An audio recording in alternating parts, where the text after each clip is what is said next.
Hey y'all, and good now, whenever and wherever this finds you. Well, today I'm playing doorman. I've been with my Maydow group for a few days watching videos from 2 or 3 years ago, and it's amazing that they're looking to the future and they're firmly set in today's paradigm.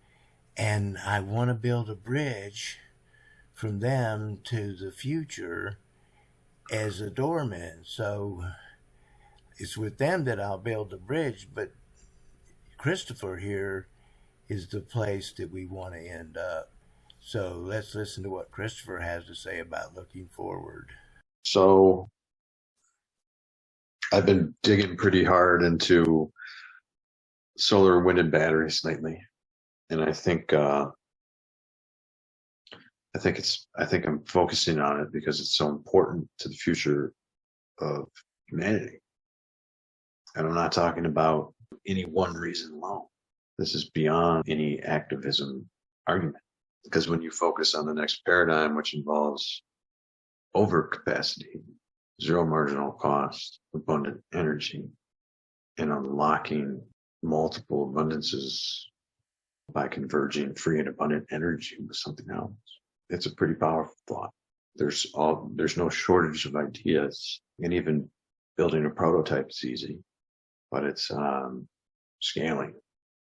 Scaling is the part that keeps many people back, and I think they live in a certain paradigm that doesn't converge with abundance. What do we take from this kind of thought? And can we see any bridges that are not only evidence, but have people waiting there to hold your hand and cross the bridge? So I just watched a video. It involved virtual power plants. So I had mentioned this in a couple of videos previously, but it's technically a distributed large battery by combining a number of small batteries together in a virtual software environment.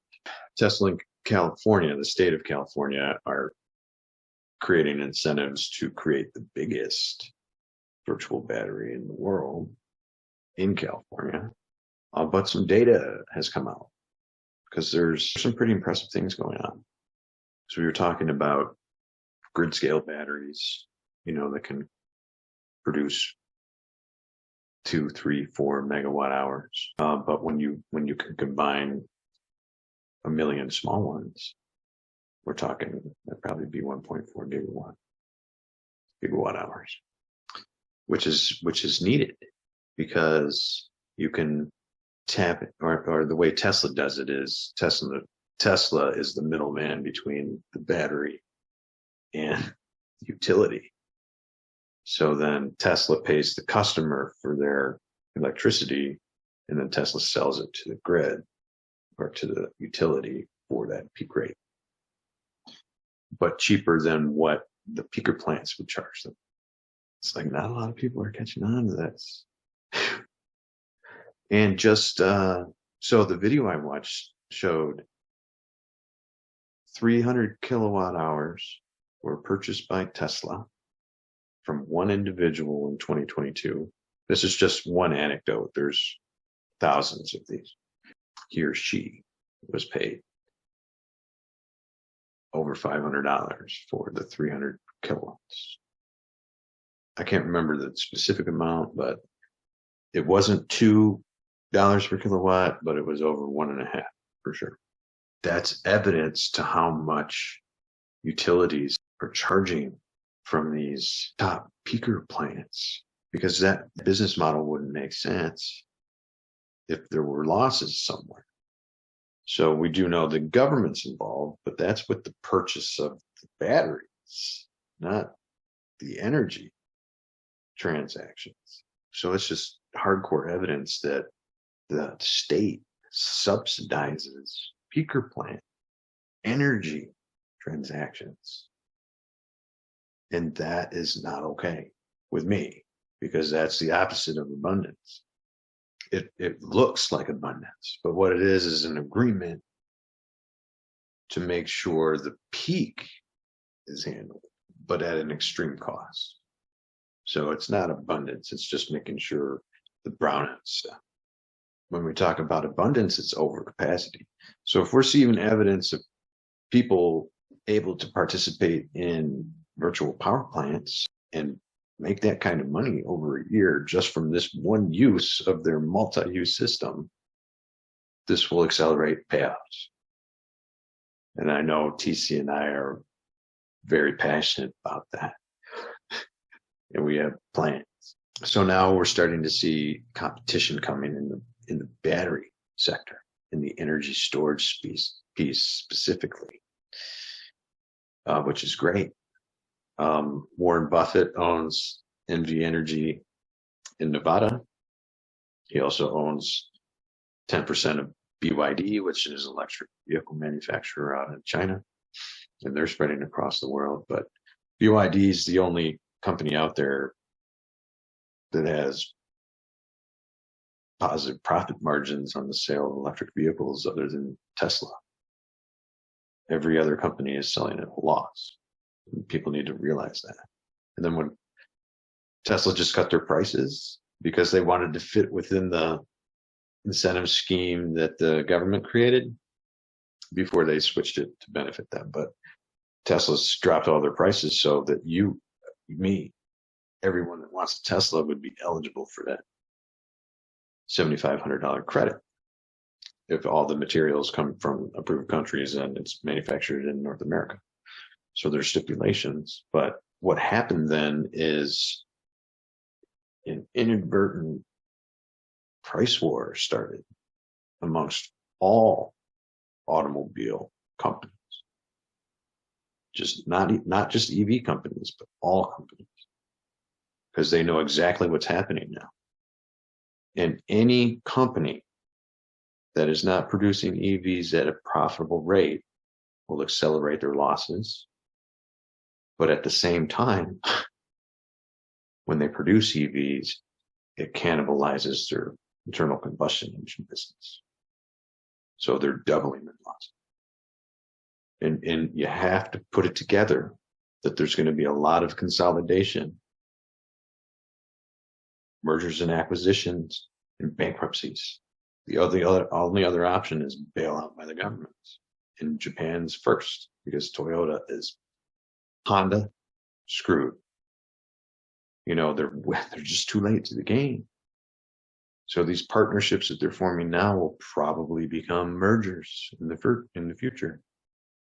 And if they're unable to spin some kind of company off of what the dying pieces of this legacy industry, I'm sure some companies would love to have those employees. You know, like I always thought it would be by 2035, but now I think it might even be before 2030 that a lot of this starts to happen. And there's no safe legacy automobile company out there because you have to double your losses to even compete now. There was so ChatGPT, the AI battle has started, and I think this is going to become one of the most important pieces, integral to convergence moving forward. I saw this other video about how a narrow version of AI is being used to increase how good hearing aids work for you. If you're able to affect someone's hearing with AI, now we're starting to see all of the convergence is starting to happen that are now becoming portable. Because they've been commercialized for a while, and then literally you just have to converge it with some code, and it can do massive things. This is kind of across the board tonight, but narrow AI is three things. You got computational power, algorithm, data. Computational power and the algorithms are pretty much a dime a dozen now. The data is what counts. So being able to have AIs plug into APIs, being able to have open source mechanisms, have their sieves open and people be able to put their data into it. How is that going to work? You know, like would an Amazon or Walmart or Google allow the data they collect to also be collected by an open source sieve. That's how they make their money off of this data. So my belief is that people will start doing this just like how Napster happened. You remember, they're going to start saying, I want this data to go here. And the open source, if it's a decentralized co-op, why wouldn't it work like WikiLeaks that way? There's always a path. So it's like, oh, that won't happen because, and I'm like, well, there's adjacent precedents. So you always got to think about those. What's the next step in that line? That some changes are going to be really difficult for some people to understand because they think it's locked within some kind of law paradigm or policy paradigm or economic paradigm, and it's not. And it will never be. That's just what we believe now because we couldn't do it any better before now. But we have the tools now that didn't exist even 2 years ago that changed the entire argument, like ChatGPT, like the Megapack battery that is a 4 megawatt hour battery that's made out of lithium. Well, these are probably NMC, nickel manganese cobalt, but soon it'll be LFP, which is lithium iron phosphate. Those batteries are way cheaper. So the people who have been predicting that these things will happen fast and scale and S curves, decreases, and convergences, I tend to pay attention to the perspective and not say that that's fanciful or that won't happen because of policy or the powers that be don't want that to happen. People would say things like that to me. And I'd be like, just watch it. Just keep an eye on the data. That's all I tell people. Just keep an eye on it. Don't let it slip away because then you won't be prepared for when it pulls the rug on, because that's called disruptive stress. And it's going to hit government, bureaus, academia, Google search, all these different things that we hold power in now are going to get the rug pulled on them. And we don't even, it's like, no, that'll never happen. Oh no, we can't govern ourselves. It's not about governing the group. It's about getting to know yourself. And if we can provide a base for the next socioeconomic evolution that lifts a majority of the pressures that the current socioeconomy puts on people, all of the arguments that you connect to this paradigm are moot, because that means you're not thinking forward. He was talking about building a base and a new paradigm.